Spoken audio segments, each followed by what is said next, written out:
नमस्कार, मैं अक्सा वहीद अंसारी और आप देख रहे हैं एमएनएस न्यूज। आइए देखते हैं आज की खास खबरें।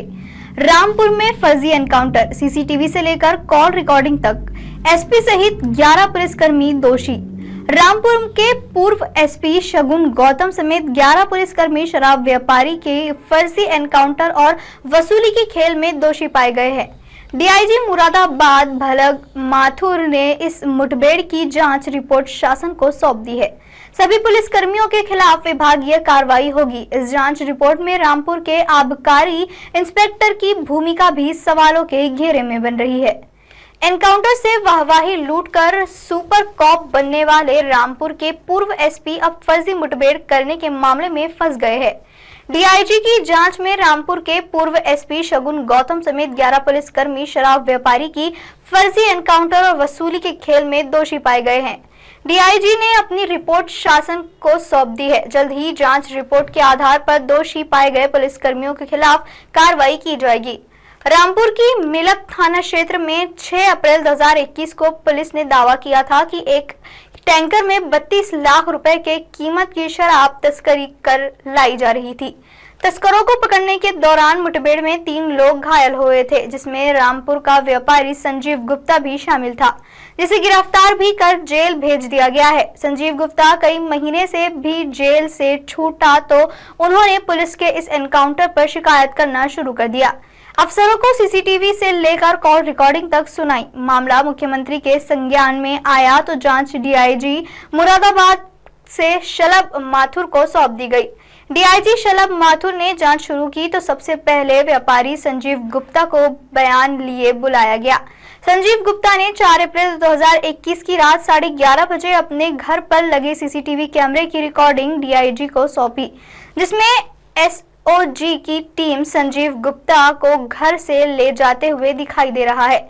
इसके बाद संजीव गुप्ता ने एसपी रामपुर शगुन गौतम से हुई अपनी बेटी की बातचीत की रिकॉर्डिंग दी, जिसमें उनकी बेटी एसपी के पर्सनल नंबर पर कॉल कर बता रही है कि पुलिस उसके पिता को आधी रात में बिना कुछ बताए उठा ले गई है। संजीव गुप्ता ने बताया कि दर्ज कराए कि अगले दिन सुबह 5 अप्रैल को उसकी तबीयत खराब हुई तो चौकी इंचार्ज ज्वाला नगर राजेश कुमार ने उसकी बेटी को फोन कर दवाई मंगवाई। दवा मंगाने की रिकॉर्डिंग भी संजीव गुप्ता ने डीआईजी को सौंपी। संजीव गुप्ता ने आरोप लगाया कि रात में घर से उठाए जाने के बाद उसे मिलक कोतवाली के ले जाया गया। मिलक कोतवाली के बाद कैमरी थाना ले जाया गया और फिर वापस मिलक कोतवाली में रखा गया। संजीव गुप्ता ने आईपीएस शगुन पर सीधे आरोप लगाए कि घर से उठाने के बाद एसओजी की टीम उसे सीधे एसपी साहब के पास ले गई, जहां पर उसे 10 लाख रुपए मांगे गए। परिवार से 10 लाख मांगकर व्यापारी ने पुलिस को दे भी दिए। अगले दिन उसे आबकारी अधिनियम और पुलिस मुठभेड़ के फर्जी मुकदमे में गिरफ्तार कर जेल भेज दिया गया। व्यापारी संजीव गुप्ता का बयान दर्ज कराने के बाद डीआईजी शलभ माथुर ने उन पुलिसकर्मियों के भी बयान दर्ज किए जो इस पूरे मुठभेड़ में शामिल थे। डीआईजी मुरादाबाद शलभ माथुर ने इस मुठभेड़ की जांच रिपोर्ट शासन को सौंप दी है। सूत्रों की माने तो इस जांच रिपोर्ट में पूर्व एसपी रामपुर शगुन गौतम समेत 11 पुलिसकर्मी दोषी पाए गए हैं। इन सभी पुलिसकर्मियों के खिलाफ विभागीय कार्रवाई की संस्तुति कर दी गई है। जल्द ही शासन पर निर्णय लिया जाएगा। इस जांच रिपोर्ट में रामपुर के आबकारी इंस्पेक्टर की भूमिका भी सवालों के घेरे में रही है। इसके लिए आबकारी आयुक्त को कार्रवाई करने के लिए लिखा गया है। एनकाउंटर से वाहवाही लूटकर सुपरकॉन बनने वाले रामपुर के पूर्व एसपी अब फर्जी मुठभेड़ करने के मामले में फंस गए हैं। डीआईजी की जांच में रामपुर के पूर्व एसपी शगुन गौतम समेत 11 पुलिसकर्मी शराब व्यापारी के फर्जी एनकाउंटर और वसूली के खेल में दोषी पाए गए हैं। डीआईजी ने अपनी रिपोर्ट शासन को सौंप दी है। जल्द ही जांच रिपोर्ट के आधार पर दोषी पाए गए पुलिसकर्मियों के खिलाफ कार्यवाही की जाएगी।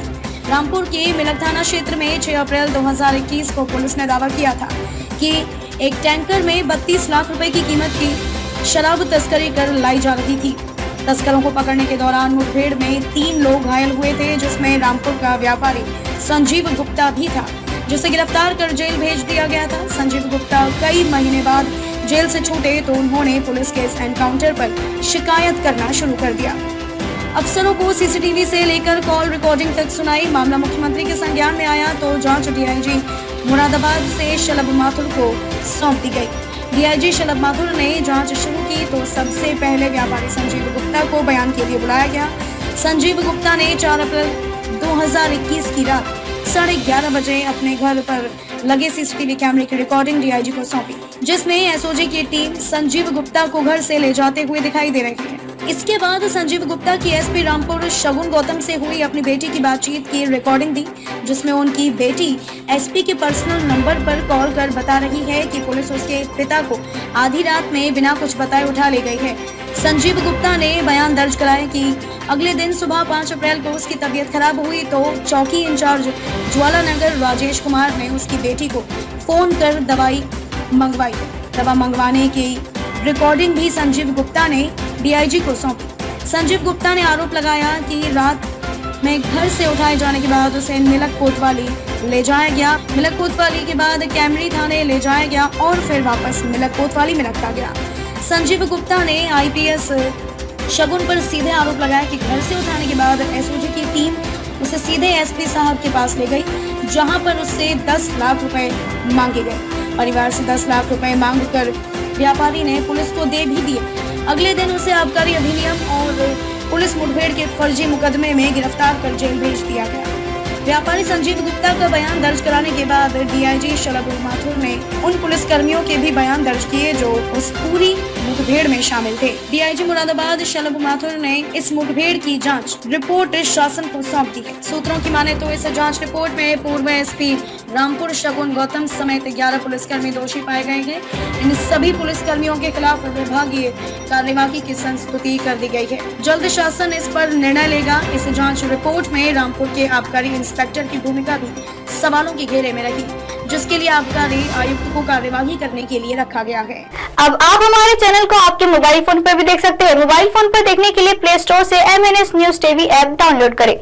इंस्टा, लिंक, ट्विटर, हाई, कुक, फेसबुक और कई सोशल मीडिया के प्लेटफॉर्म्स पर भी हमारा चैनल उपलब्ध है। आप इसे यूट्यूब पर भी देख सकते हैं। आप हमारे चैनल को लाइव भी देख सकते हैं www.mnsnewstvap.com पर। फिलहाल दर्शकों, वक्त हो चला है एक ब्रेक का। ब्रेक से लौटने के बाद देश दुनिया की तमाम खबरें देखने के लिए बने रहे MNS न्यूज के साथ, क्योंकि सच जरूरी है। नमस्कार।